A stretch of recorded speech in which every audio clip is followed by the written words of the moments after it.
Hello, welcome to episode 2. There's our blanket, excellent. An asymmetrical twist. Dropping and sinking up. Notice how the... So just notice. Joining us for the second episode of next week. Namaste.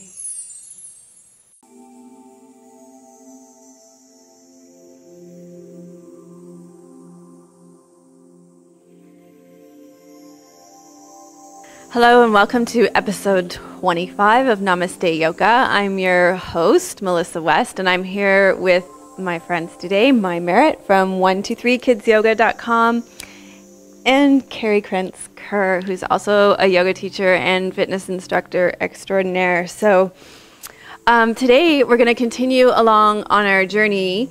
We started a series last week on working with some of the Hindu deities. And I encourage you to go back and look at the last one if you haven't seen it already. We started with Ganesh, the remover of obstacles. And this week we're going to connect with Shiva. And Shiva is known as the god of destruction. So go ahead and rest back.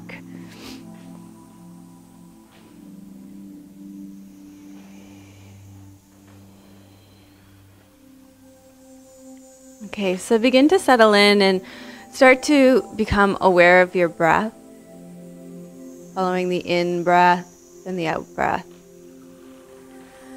So Shiva is part of a trilogy of gods known Brahma, Vishnu, and Shiva. Brahma being the creator, Shiva being the destroyer, and Vishnu being the preserver.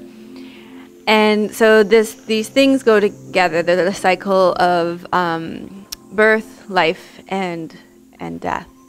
And so I think that each breath that we take, we can connect with these three parts. So as you're breathing here, as you breathe in, you're birthing a breath. There's that pause, which is that life of the breath. And then there's the breath out, which is the ending of the breath, the death, the destruction of the breath. So we experience this cycle each time that we breathe. So you can start to tune into it that way.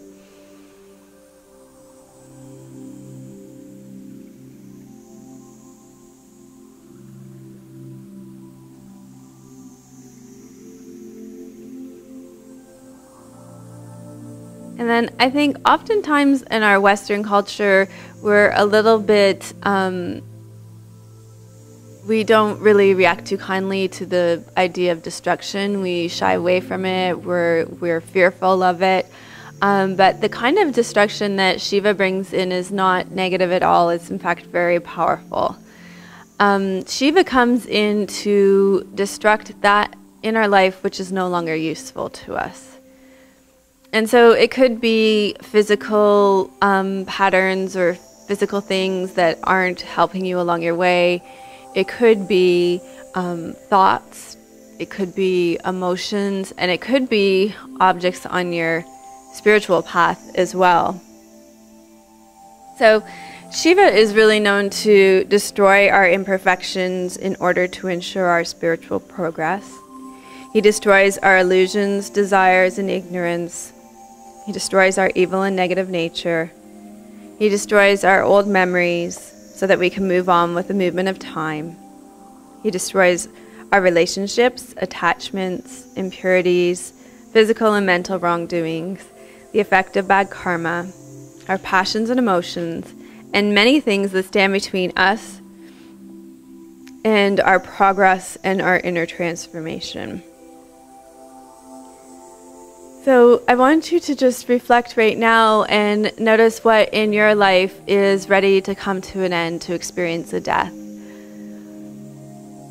So in yoga this week, I've been using a couple of examples from my own life to help ground this. So one thing that I've been saying to my students is that about a year ago, I remember saying that I don't want to be in relationship with anybody anymore that doesn't have an open heart and lives their truth.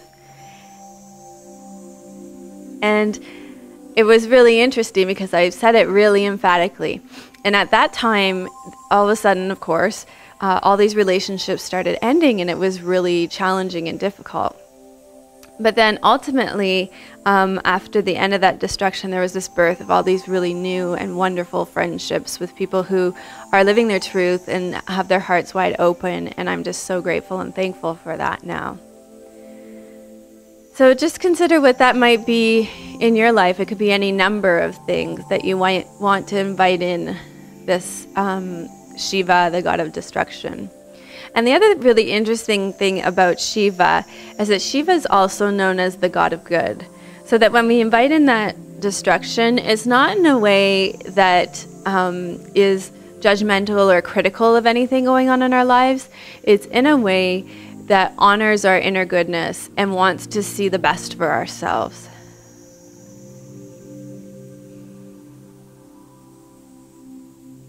So when you have that in mind, let's just set a little intention around it, that we invite in the destruction, the death of that thing, as we go into our practice today.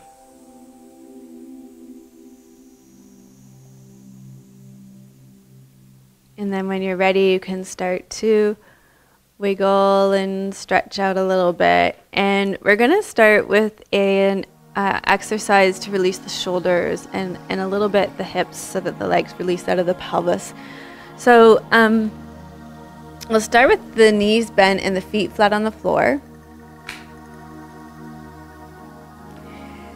And before we even do this, I want you to just notice the way the body is connecting with the ground, to see if you feel parts that are more lifted off, and pay particular attention to the space behind the neck and in the low back. And we're just going to start by rolling the head from side to side. So we'll breathe in center and breathe out and roll the head to the side.